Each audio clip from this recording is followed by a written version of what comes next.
السلام عليكم ورحمة الله وبركاته. مرحبا بكم في قناتي هيا نتعلم الأردية.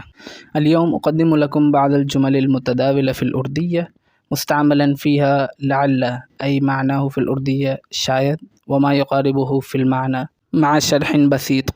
الجملة الأولى شاید آپ تھکے ہوئے ہیں. شاید آپ تھکے ہوئے ہیں معناه لعلك تعبان. شاید من حروف الترجي معناه لعل. آپ من الضمائر ضمیر المخاطب. المفرد المخاطب معناه کا. شاید آپ لعلک تھکے ہوئے یعنی تعبان. شاید آپ تھکے ہوئے لعلک تعبان وہیں علامة الرابطة في الجملة الاسمية. قد ذكرتها في أحد المقاطع على قناتي فإن ما شاهدتم فشاهدوا. الجملة الثانية ہو سکتا ہے آپ کو آرام کی ضرورت ہو. ہو سکتا ہے آپ کو آرام کی ضرورت ہو. ہو سکتا ہے معناه من الممکن او لعل في نفس المعنى فنترجم ہو سکتا ہے من الممکن آپ کو ضرورت ہو.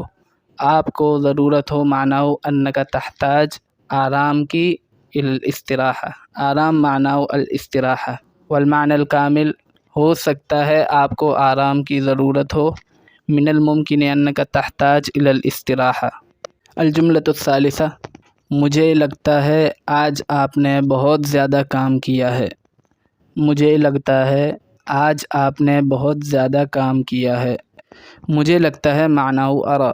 مجھے لگتا ہے کہ آج آپ نے. آج معناه اليوم و آپ ضمیر المخاطب. آپ اصلا من حيث الوضع وضع لجمع المخاطب ولكنه يستخدم للمفرد المخاطب أيضا للتعظيم وأنا ذكرتها مفصلا في أحد المقاطع كما ذكرت لكم إن ما شاهدتم فشاهدوا ورابطه موجود في description. وبہت زیادہ کام کیا معناه مبالغة في العمل يعني مثلا نقول أنك بالغت في العمل. مجھے لگتا ہے ارى کہ آپ نے آج بہت زیادہ کام کیا ہے. ارى انك بالغت في العمل اليوم. میرا خیال ہے کہ آپ بیمار ہیں یا کسی ذہنی دباؤ کا شکار ہیں. میرا خیال ہے کہ آپ بیمار ہیں یا کسی ذہنی دباؤ کا شکار ہیں. ربما هذه الجملة طويلة لكن بعد الشر ستكون سهلة جدا. وأرجو منكم إن ما اشتركتم قناتي فاشتركوا وإن أعجبكم هذا المقطع فاضغطوا على الإعجاب واضغطوا الجرس ليصلكم كل جديد. میرا خیال ہے فی نفس المعنى یعنی ارى او اعتقد. میرا خیال ہے کہ آپ بیمار ہیں. انک مریض. آپ انک وان معناه کہ للاتصال بین الجملتين في الأردية. بیمار معناه مریض وہیں علامة الرابطة وإن شاء الله ستشاهدون هذا المقطع بعد مشاهدة هذا المقطع. یا في معنى أو للتخيير اما الاول او الثاني. یا آپ کسی ذہنی دباؤ. ذہنی دباؤ یعنی التوتر الذہنی.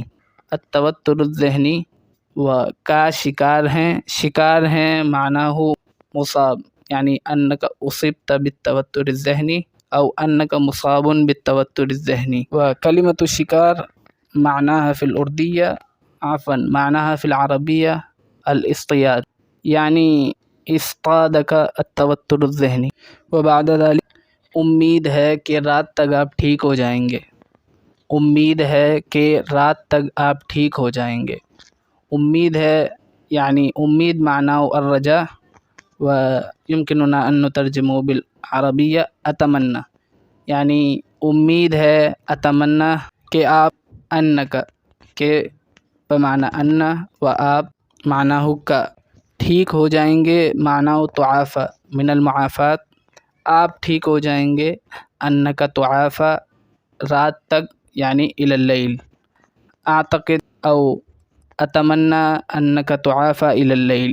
هذه بعض الجمل المتداولة في الأردية مع استعمال أسماء الترجي وما يقاربها في المعنى.